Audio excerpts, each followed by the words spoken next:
Mes crèmes de la crème, j'espère que vous allez bien, je suis trop contente de vous retrouver aujourd'hui pour une nouvelle vidéo. Normalement vous avez eu la vidéo sur ma revue de mon nouveau porte-monnaie Louis Vuitton. Là on est samedi, je vous fais la vidéo sur le parking puisque j'ai peur de ne pas avoir le temps de la faire en rentrant chez moi. En fait je viens de recevoir un commentaire, je viens de le lire plus précisément sur ma vidéo d'hier, sur la vidéo de pourquoi il ne dépense pas d'argent pour vous. Je parlais en l'occurrence des relations genre pas maritales, en fait je parlais des relations copain-copine, voilà, des débuts de relations plus précisément. Et je vous ai demandé de me témoigner quelle était la plus grosse dinguerie qu'un mec vous avez fait un rencard et tout, une plus grosse dinguerie de crevardise, une action de fou qui vous a répugné. Quelle était la plus grosse action de crevard qu'un mec vous ait fait? J'ai adoré toutes vos réponses, je crois même que je vais en faire une vidéo, j'ai tellement envie de tout lire dans une vidéo, à faire à suivre, je sais pas trop, et je dirai pas vos pseudos bien sûr et tout, hein. Mais du coup il y a un commentaire qui m'a particulièrement touchée et du coup la fille nous racontait en commentaire que son ex-mari lui avait fait une action de ouf, que c'était un gros radin. Donc en fait dans la globalité aujourd'hui je vais vous parler de la violence financière. C'est un excellent thème parce que je sais qu'il y a beaucoup d'hommes et de femmes qui vivent la violence financière au quotidien. Avant de vous parler de tout ça, enchantée, moi c'est Linda, si vous passez ici par hasard. Donc Linda, femme d'intérieur, femme d'extérieur, analyste comportementale, autodidacte à mes heures perdues. Ici on est là pour se motiver, on est là pour travailler un petit peu tout ce qui est développement personnel, spiritualité, on est là pour évoluer tous ensemble, que ce soit mentalement ou bien physiquement. Donc aujourd'hui on va parler de ce thème de la violence financière au sein du couple. N'oubliez pas de vous servir quelque chose à boire. Moi j'ai très soif, j'ai oublié ma crème pour les mains. J'ai pris, parce que j'étais en retard, j'avais peur que Rebecca me gronde. Du coup je suis sortie avec mon mascara pour me mettre un peu de mascara. Je n'ai pas oublié les chocolats, mon chéri, qui sont pas mes préférés d'ailleurs. Écoutez, prépare-toi un petit goûter. Donc la violence financière c'est quoi? C'est quand au sein du couple, plus généralement par exemple tu as l'homme qui qui ne subvient pas aux besoins de sa femme et de ses enfants, bien qu'il ait de l'argent. En fait, cet argent-là part dans autre chose. Je pense que la violence financière, c'est une violence avant tout, c'est-à-dire que c'est un moyen de pression, c'est un moyen de blesser, c'est un moyen de tuer, c'est un moyen de rabaisser, c'est un moyen d'humilier son partenaire. C'est pour ça que je vous ai dit, mesdemoiselles et mesdames, et messieurs, ayez toujours de quoi, ayez toujours une rentrée d'argent. Que ce soit, oh là là, il y a une Tesla qui se gare, mon rêve d'avoir une Tesla. J'adore, c'est mes voitures préférées. J'adore. Qu'est-ce que vous pensez des Tesla? Oui, je sais, excusez-moi, je fais du hors-piste, je suis une skieuse de haut niveau, je ne vous le rappellerai jamais assez. Comme je vous ai dit, ayez toujours de quoi subvenir à vos besoins parce que le jour où votre couple, là on parle de violence financière, mais dans tous les cas, le jour où le mec se barre avec une autre, le jour où toi et lui ça va pas, le jour où il va te tromper, le jour où il va t'humilier, le jour où il va te frapper, le jour où il va vraiment te faire une dinguerie, tu n'oseras même pas partir. Pourquoi? Il y a beaucoup de femmes qui sont prisonnières financièrement. C'est-à-dire que financièrement, c'est eux qui mènent la barque, du coup, elles n'osent même pas les quitter, elles n'osent même pas dire ce qu'elles pensent, elles n'osent même pas se rebeller, elles n'osent même pas finalement s'affirmer parce qu'elles ont peur de perdre le confort matériel, ou même pas, c'est même pas un confort, c'est juste un moyen de survie parce que parfois il y en a, elles sont pas dans le confort. Et aujourd'hui on va parler, je parle au féminin mais bien sûr vous pouvez traduire les genres en masculin bien sûr. Donc la violence financière c'est quoi? C'est lorsque ton mari, tu vas aux courses avec lui et que tu as envie de telle ou telle chose, même de protection hygiénique, que tu as envie, tu as besoin de ce mascara ou de... Vous allez me dire oui, c'est pas un besoin et tout. Vous savez, les femmes, si on est toujours là pour se plaire à nous-mêmes, pour être bien dans notre peau. Voilà, on a envie d'un fond de teint, on a envie d'un mascara. Là, je vous parle d'un fond de teint ou d'un mascara, mais il y en a, c'est même un chocolat, même un gâteau, même une pomme. Même, voilà, elle doit vraiment... elle doit vraiment faire attention au budget et quand elle va faire les courses avec lui, il lui fait comprendre que tes envies, on s'en moque. Là, on prend vraiment de quoi cuisiner, du lait, des œufs, des pommes de terre, du riz, des pâtes, des machins et tout comme ça. Peut-être que monsieur, il va se prendre un rasoir à 20 €, mais elle aura pas le droit de se prendre de la cire, un rasoir, elle aura pas le droit de faire ses racines, elle aura pas le droit de prendre sa coloration, elle aura pas le droit, parce que le coiffeur, n'en parlons même pas, c'est-à-dire qu'elle a des racines de 15 cm, cheveux blancs, il va lui dire non, il va lui dire c'est mon argent, d'accord?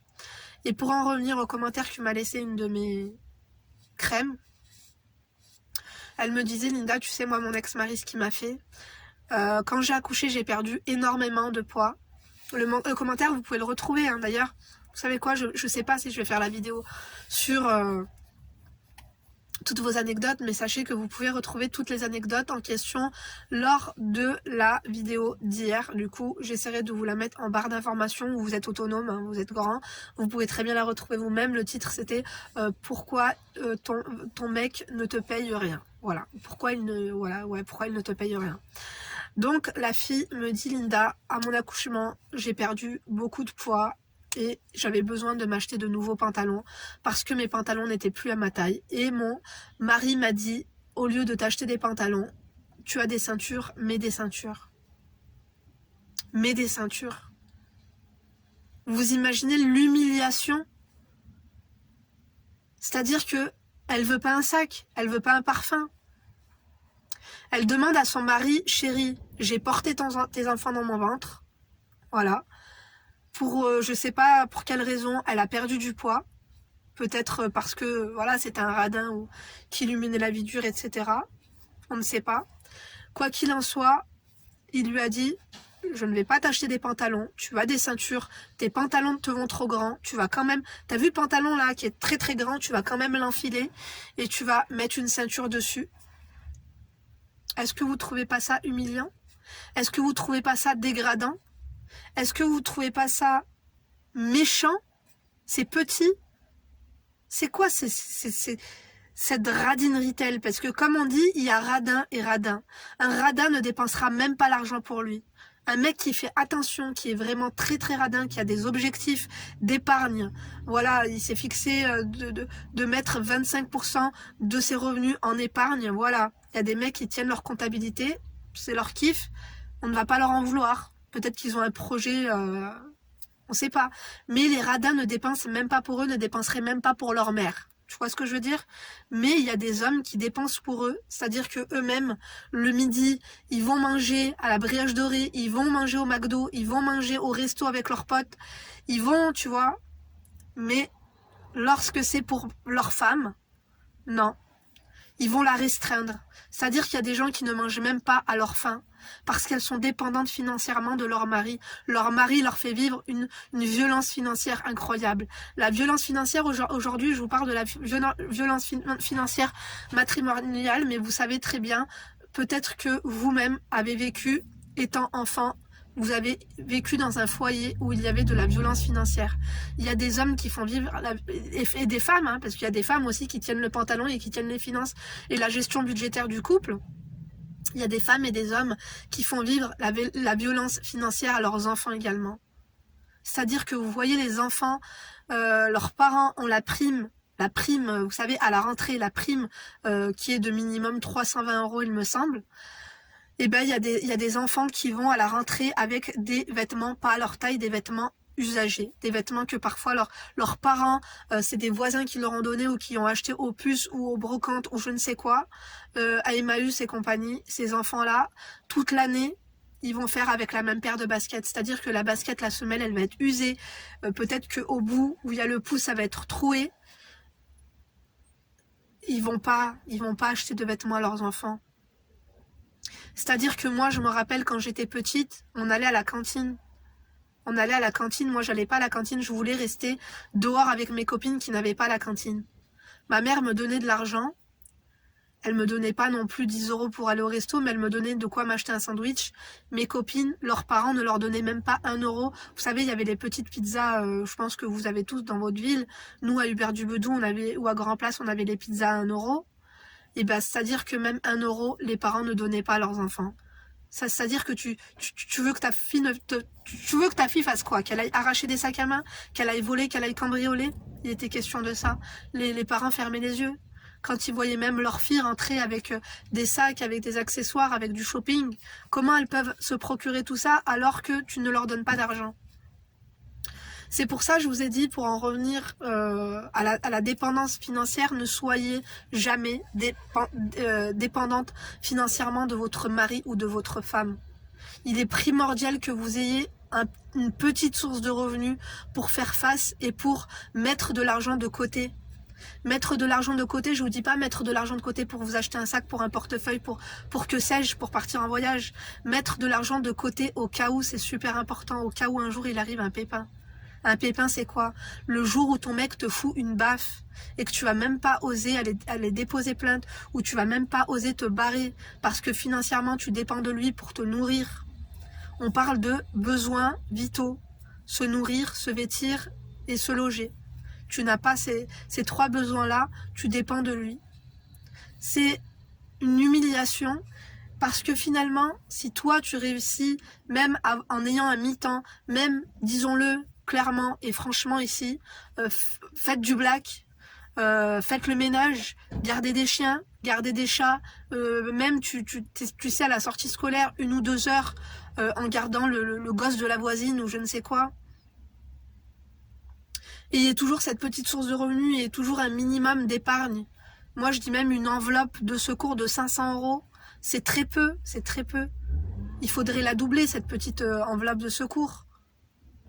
Au cas où un jour parce que là je te parle de partir parce que le mec est violent ou quoi que ce soit, mais un mec comme ça, s'il tombe sur une femme qui a cette indépendance financière, sur une femme qui va lui botter le fion, sachez qu'avec toi il se comporte comme ça, mais c'est pas parce qu'il se comporte comme ça avec toi qu'il s'est comporté comme ça avec son ex ou avec sa future femme. Oui, parce que des fois ces hommes-là vous humilient, vous rabaissent.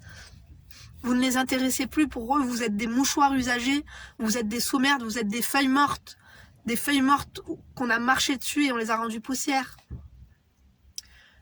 Ils ne vous respecteront jamais si vous êtes tout le temps derrière eux à accepter le peu qu'ils vous donnent. Aux courses, t'as envie, tu regardes les gâteaux, il voit bien que t'es tenté de vouloir acheter ceci ou cela. Il va te dire non, c'est trop cher. C'est trop cher pour toi. Mais est-ce que c'est trop cher pour lui? Non. Parce que tu vois bien que lui, s'il a envie de se prendre telle ou telle chose, il va le prendre. Tu vois très bien que lui, pour aller faire la vidange ou pour aller changer les pneus de sa voiture, il sort les 600 €. Tu vois très bien que quand il a envie de se changer les jantes de sa voiture, il va sortir l'oseille. Il va te faire subir cette violence pour t'humilier, pour te rabaisser, pour te montrer que il t'a rendu esclave et que tu es une merde et que sans lui tu es rien et que le peu qu'il te donne à manger, tu lui dois. Tu ne vas même pas oser te rebeller pour telle et telle chose. Parce que les pâtes au beurre là qu'il met dans ton assiette tous les jours, même si c'est toi qui les cuisines, et même s'il les a payés 2 €, c'est lui qui les paye. C'est-à-dire que toi-même, tu n'es pas capable de mettre des pâtes dans ton assiette.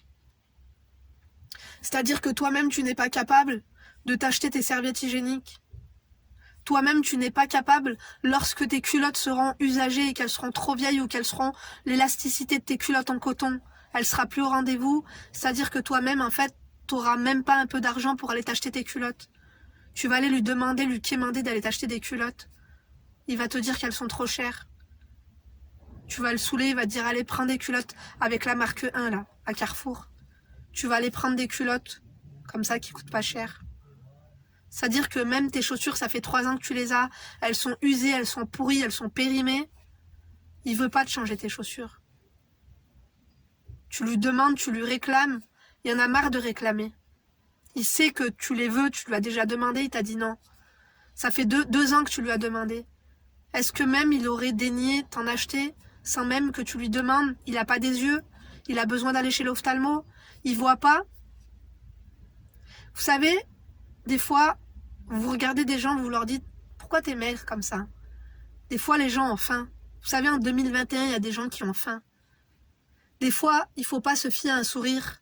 Des fois, les gens, ils vont vous faire des sourires Des fois, derrière un sourire, il se cache beaucoup de choses. Des fois, il y a des gens, ils vont paraître aigris. Ces gens-là ont ce qu'il faut sur leur compte en banque. Oui, l'argent, ça fait pas tout. Des fois, vous me dites, l'argent, c'est pas tout. Je sais, l'argent, c'est pas tout. L'argent, c'est pas tout. Mais quand même, l'argent, c'est minimum. L'argent, c'est vital pour s'en sortir dans la vie et pour se nourrir déjà. Et pour nourrir vos enfants. Vivre la violence financière, c'est une chose, mais la faire vivre à ses enfants, c'est une autre. Si vous avez accepté de vivre la violence financière, c'est votre problème. Moi, je respecte les femmes qui ont dit stop et qui se sont barrées. Moi, je respecte pas les femmes qui restent et qui font vivre la violence financière à leurs enfants. Tout ça parce qu'elles ont peur de perdre leur statut marital ou tout ça parce qu'elles ont peur d'aller travailler. Pourquoi vous avez peur d'aller travailler? Pourquoi vous avez peur d'être endurant? Pourquoi vous croyez que les gens qui travaillent, vous êtes mieux que les gens qui vont travailler tous les jours? Vous êtes mieux que les femmes qui vont faire 35 heures de ménage par semaine pour aller nourrir leurs enfants? Parce que vous-même, ce que la femme touche en faisant 35 heures de ménage par semaine, avec vos 3 enfants et en étant célibataire, la CAF vous donne la même chose. Travaillez. Le jour où vous serez à la retraite, si un jour on a nos retraites, on va pas encore faire des débats là-dessus. On ne sait pas ce que l'avenir nous réserve. Préparez votre avenir, préparez l'avenir de vos enfants. C'est humiliant d'aller quémander une assistante sociale. Ça peut arriver à tout le monde, bien sûr, et on ne pointe personne du doigt, ça peut arriver à tout le monde. Ne nous moquons pas des gens dans le besoin. Demain, on peut prendre leur place. Et on est là, on se raconte des choses, mais finalement, on ne sait pas ce que les uns et les autres ont vécu. Mettons-nous à la place des uns et des autres. Mais s'il y a bien une chose que je vous ai dit, qu'il n'est pas supporté, c'est bien la violence, je vous l'avais dit. On supporte tout, mais pas la violence. La violence financière, ça en fait partie. Surtout si votre mari a les moyens, finalement. S'il a les moyens. Vous comprenez? Je remercie la personne, en tout cas, qui a laissé ce commentaire. Si tu passes par là, laisse-nous un commentaire, je l'épinglerai. Parce que c'est un sujet très très important. Avant de passer par avoir un mec lucratif et ceci et cela, c'est la base. La base est là. Si vous avez déjà vu votre mère, si vous avez assisté à ça, si votre mère a vécu la violence financière avec votre père, si ça vous a traumatisé,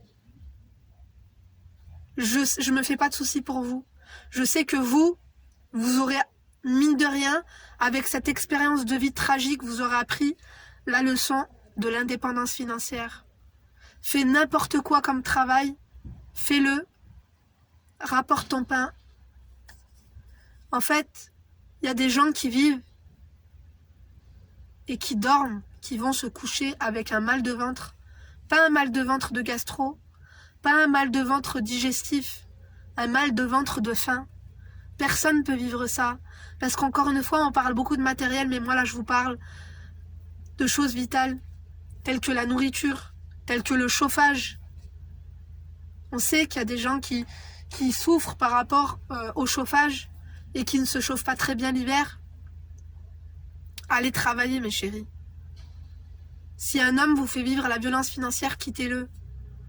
Vous serez mieux seul, en fait.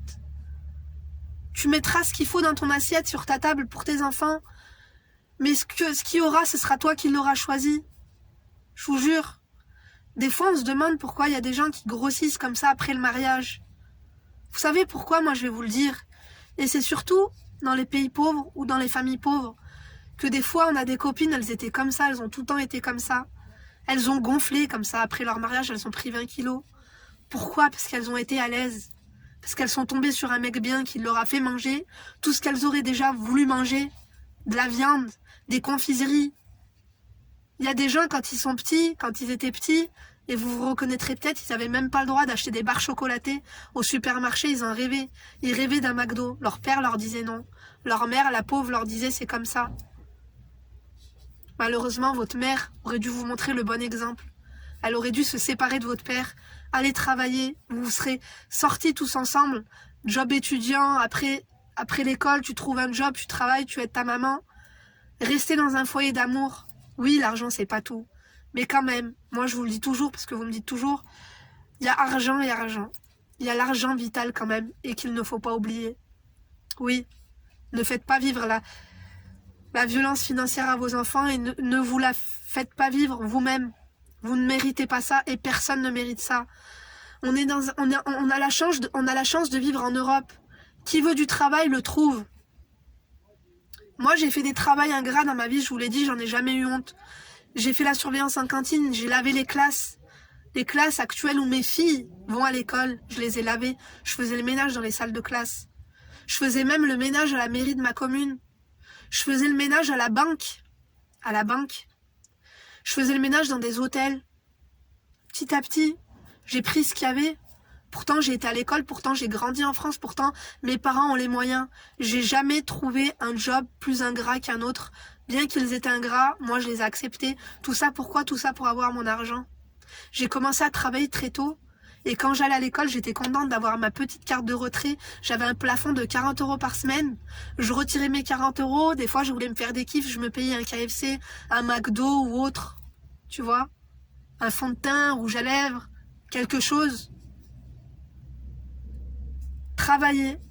Et même si, par exemple, là, vous vivez dans une situation difficile parce que il y a certaines personnes, certaines communautés qui ont des espèces de, je sais pas, savoir-vivre un petit peu sombre. Prenez pas exemple sur vos ancêtres. Je vous dis pas de vous rebeller ou je ne sais quoi, mais tout le monde mérite le respect. La violence financière, il n'y a pas de respect là-dedans. Il n'y a aucune considération là-dedans. D'accord? On est en 2021. L'esclavage a été aboli il y a très longtemps. On a l'impression qu'il y en a, elles sont encore esclaves des quelques petits centimes ou des quelques petits féculents que leur offre leur mari. C'est inacceptable. C'est inacceptable. Il y a des aides, c'est-à-dire qu'on cotise dans nos fiches de paye tous les mois pour aider les gens qui sont dans le besoin. Il y a des associations, il y a des assistantes sociales. Même la CAF de votre département peut vous aider. C'est dur de se séparer d'un homme, surtout lorsqu'on a été dépendant dans tous les points, que ce soit affectivement. Il y en a même qui sont dépendantes de la violence. Elles ont été habituées malheureusement. On n'est pas là pour les pointer du doigt, mais on est là pour leur ouvrir les yeux. N'ayez pas peur de dire stop, n'ayez pas peur d'aller taper aux portes petit à petit. Au moins d'avoir une perspective d'amélioration. Même si tu vas ouvrir les yeux aujourd'hui, tu ne vas peut-être pas agir demain. En fait, le changement ne sera pas pour demain, mais tu vas agir aujourd'hui pour peut-être l'année prochaine. Le temps de faire une demande de logement, le temps de raconter ton histoire à une assistante sociale, le temps de te sortir de là. Essaie de faire tes petits sous. Essaie de faire tes petits sous. Et ne le dis jamais à ton mari. Quand tu as réussi à mettre tes 100, 200, 300, 500 € de côté, ne lui dis jamais. Cet argent-là, tu le caches. Même si un jour il va dire merde, j'ai pas de quoi payer le loyer, tu sors pas tes sous. Tes sous, tu les gardes. Tu sais pas de quoi l'avenir est fait. Parce qu'il y en a qui vivent la violence financière, la violence physique. Et même, tu sais quoi, ces mecs sont tellement des chiens qui peuvent même te foutre à la porte du jour au lendemain. Parce que tu leur sers à rien. Une femme que tu méprises et que tu ne respectes pas, tu ne l'aimes pas. Cette femme-là, finalement, elle te dégoûte même. Ils n'ont même pas de pitié pour vous. Ils n'ont même pas de pitié pour vous. Sachez-le. Dites stop. Un homme qui t'achète pas tes culottes, qui t'achète pas tes soutiens-gorge. T'as froid l'hiver, il va même pas t'acheter une veste. Un homme, il va même pas te donner 3 € pour que t'ailles avancer tes Doliprane à la pharmacie, ou il va même pas t'avancer les sous pour que t'ailles au docteur. Il y a des gens, ils ne se soignent même pas.